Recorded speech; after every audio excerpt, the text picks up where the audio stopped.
Bonjour les navigateurs et les navigatrices. Alors aujourd'hui, on fait une vidéo spéciale suite à un appel que j'ai eu d'un client en coaching qui m'appelle paniqué parce que il a rencontré une nana, tout se passe bien, tout ça, et donc il lui dit, ce serait bien qu'un de ces week-ends, tu viennes naviguer avec moi.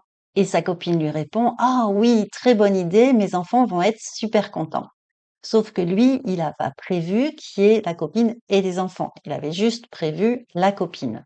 C'est ballot.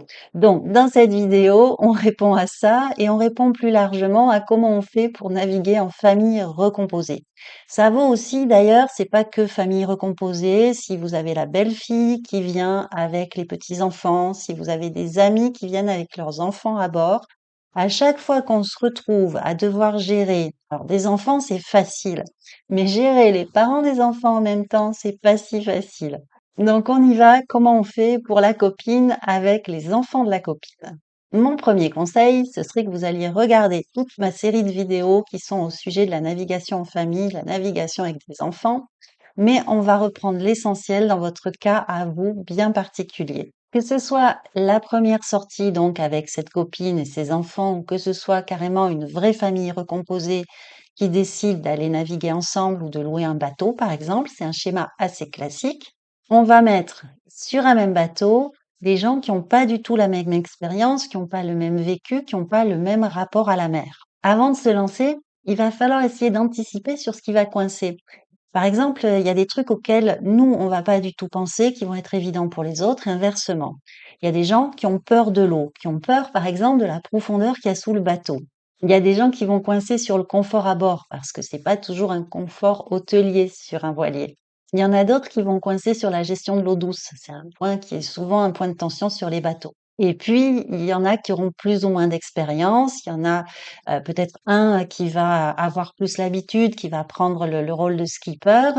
Et il y en a qui auront peut-être des expériences de baroudeur dans d'autres domaines. Si les personnes qui viennent à bord, elles ont l'habitude de vivre en van, par exemple, et elles sont familières de la van life, ce sera facile. Moi, la première question que je pose quand j'amène des débutants en bateau, c'est est-ce que tu as déjà fait du camping? Si les gens ont déjà fait du camping et encore mieux du bivouac, c'est bon, ça va être facile. Le conseil numéro un, c'est d'associer tout le monde à la préparation du projet. Et quand on dit préparation du projet, c'est est-ce que ça va être un stage, est-ce que ça va être une croisière, où est-ce que ça va être, à quelle période. Au passage, si vous avez un budget qui est plutôt serré, il vaut mieux partir sur un gros bateau et le partager avec d'autres personnes que sur un petit bateau où vous serez seulement vous. Non seulement ce sera beaucoup plus confortable en termes de navigation, de rapport aux éléments et à la météo sur un gros bateau partagé, mais en plus ça permettra d'avoir des échanges avec d'autres et de permettre aux débutants d'échanger peut-être avec d'autres débutants et de voir ce qui est normal et que ça vienne pas seulement, tout ce qui leur arrive, que ça vienne pas seulement du vilain skipper qui les met dans ces conditions si difficiles. Associé à la préparation, ça peut être aussi des choses plus subtiles, c'est parler de la navigation de façon positive. Parce que quand on a déjà navigué, on peut être un peu tenté de frimer, on peut être un peu tenté de raconter les fois où ça a été sportif. Et c'est pas une bonne idée. Enfin, à mon avis, c'est pas une bonne idée. Vous pouvez leur montrer des vidéos de gens qui naviguent, qui se régalent. Il y en a plein Internet et ça donne une image positive de la navigation. Et pour préparer leurs affaires pour qu'ils soient autonomes, vous pouvez leur envoyer en lien que j'ai mis dans la description la liste des affaires à embarquer. Le deuxième conseil, c'est de voir si la première fois, ça pourrait pas être bien de partir sans les enfants. Juste partir en couple sans les enfants pour faire cette première étape. Vous le savez déjà, les enfants, c'est pas toujours simple, les familles recomposées, c'est pas toujours simple. Si c'est pas le cas pour vous, bah, montez une chaîne YouTube sur la parentalité, parce que je pense que vous aurez des gens qui seront intéressés. Mais voilà, si vous débutez avec des enfants en famille tous ensemble, c'est un peu qui tout double.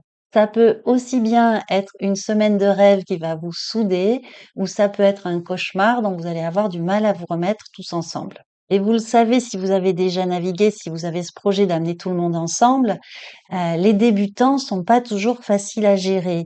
Les débutants ont des réactions bizarres et les parents, quand on est parent soi-même, on a aussi parfois des réactions bizarres si on a l'impression que son enfant est en danger. En fait, on réagit de manière irrationnelle, pas logique, en dépit de ce qu'on peut voir, comprendre avec notre cerveau. Quand on est parent, si on a l'impression que le bateau gîte trop, eh bien, c'est hyper grave et ça va devenir un drame, là où il y aurait pas eu de drame s'il y avait pas eu les enfants. Donc mon conseil, ce serait de faire une chose à la fois, de commencer par naviguer en couple s'il y en a un qui est pas habitué ou qui est pas trop aventurier. Et puis ensuite, quand tout le monde a un peu acquis la connaissance de ce nouveau milieu qui est particulier quand même, faut pas l'oublier, à ce moment-là, on associe les enfants et on fait ça tous ensemble. Et ça vaut pour les deux, c'est-à-dire que ça vaut, si vous débutez, c'est bien de débuter tranquille, sans avoir à s'occuper de ses enfants en même temps. Si vous êtes celui ou celle qui a plutôt le rôle du skipper qui va prendre en charge tout le monde, c'est pas facile de s'occuper à la fois du bateau, des états d'âme de tout le monde, des gamins et du parent qui veut pas qu'on contrarie le gamin. Du coup, ça fait le lien avec le point suivant qui serait, si vous en avez les moyens, de prendre un skipper. Alors, skipper ou pas, c'est une vraie question parce que franchement, quand on sait naviguer, prendre un skipper, c'est juste absurde. Ça vous dépossède du plaisir de naviguer, d'aller là où vous voulez.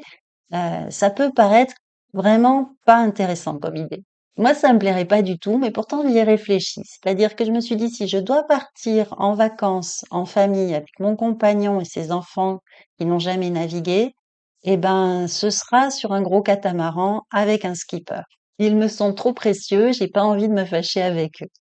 Alors vous me direz, ça fait un budget, mais de toute façon, vous répondrez que partir en famille, en voilier, en croisière, de toute façon, ça coûte une blinde. Et que rajouter le skipper, c'est quasiment marginal, quitte à partager un plus gros bateau à plusieurs. À la limite, vous rognez sur autre chose, vous partez moins loin, mais ça me paraît vraiment, vraiment une bonne décision pour une première fois, pour partir ensemble et pas se fâcher encore une fois, puisque c'est le but. En fait, l'avantage, c'est que ça vous décharge de la responsabilité du bateau et ça vous décharge aussi de la responsabilité du temps qu'il fait, de la météo. Parce que, comment dire, quand on est débutant, on fait pas trop bien la différence entre ce qu'on perçoit du temps extérieur, ça secoue, on en prend plein la tête, il y a du vent, ça agite. On ne sait pas dans quelle mesure c'est la météo qui l'a causé ou c'est le skipper qui fait pas ce qu'il faut. Donc là, si ça agite, si ça secoue, c'est pas de votre faute, c'est lui ou elle. Et l'autre bon côté, c'est que vous n'avez pas tout le temps à faire le gendarme aussi sur le bateau. Ou dans l'autre sens, si vous êtes l'équipier ou l'équipière, vous ne faites pas tout le temps gronder par votre compagnon ou votre compagne qui vous dit faut pas faire ci, faut pas faire ça, c'est pas comme ci, c'est pas comme ça. Ça déporte toute cette responsabilité-là sur une troisième personne. Ça fait un tiers qui va faire la médiation sur la navigation. Et puis, c'est sympa aussi parce que vous pouvez discuter avec, vous pouvez naviguer avec, peut-être vous allez apprendre des trucs. Ça peut être quelque chose d'instructif pour celui qui sait déjà faire aussi. Pourquoi pas? Le quatrième point, skipper ou pas, c'est de savoir, le quatrième conseil, c'est de savoir absolument qui gère les enfants et comment. Si les enfants et vous, vous avez déjà navigué, c'est plus facile parce que vous savez qu'il y a des règles de navigation, vous savez qu'il y a des règles de sécurité, vous savez qu'on se comporte pas pareil selon qu'on est au mouillage, qu'on est en train de naviguer, selon le temps qu'il fait. Tout ça, c'est déjà une culture commune. Et au-delà des règles de navigation, des règles de sécurité, il y a aussi des règles de politesse, des règles d'usage. Le fait de pas faire de bruit, par exemple, ou de pas mettre la musique fort quand on est au mouillage, des trucs comme ça. Et là, sur tout ça, c'est bien de l'avoir discuté un peu avant, peut-être, et c'est bien de savoir qui dit quoi à quels enfants. Parce qu'encore une fois, le problème, c'est pas les enfants. Les enfants, on leur dit que c'est comme ça que ça se passe dans ce milieu-là, ils le comprennent assez bien. Et ils le comprennent assez bien, en fait, ce qu'ils comprennent surtout, c'est qui fait marcher le bateau et qui commande. Mais le problème, c'est le parent. Le parent est pas toujours très content qu'on dise à son enfant que non, on peut pas faire ci ou ça. Et si vous êtes un grand-parent, je pense que ça vous parle aussi ce que je vous dis. Quand on a les enfants à bord avec les petits-enfants sont souvent plus faciles à gérer. La dernière chose que vous voulez en plus, c'est que les gens se fâchent puisqu'on est tous là pour passer un bon moment. Donc il faut arriver à trouver là-dessus un terrain d'entente, des compromis. Il faut arriver à faire preuve de souplesse des 2 côtés, mais le mieux, c'est quand même d'avoir discuté avant de certaines choses, de ce qui est pas négociable à bord. Déjà tout ce qui est la sécurité et après de ce qui peut être assoupli et de ce qui peut être négocié les uns avec les autres. Et côté relation à bord, pour que ça se passe bien, pour la bonne ambiance, ça fait le conseil numéro 5, qui est peut-être le plus important, c'est de travailler son programme de navigation pour que ça colle avec le projet de la famille. Dans le programme de navigation, la priorité absolue, c'est que tout le monde soit content. Il faut que ceux qui débutent, surtout, soient contents de ce qu'ils ont vécu, parce qu'après, vous allez revenir vivre avec ces personnes-là. Dans ma formation, Partir naviguer avec une femme, on a tout un chapitre là-dessus, sur le programme de navigation et sur le fait qu'il faut que ce soit à la fois intéressant pour qu'ils il s'ennuie pas, elle s'ennuie pas, il faut pas que ça fasse peur et il faut pas que ce soit trop fatigant. Et il s'agit pas de simplifier ou de faire des trucs moins intéressants, non.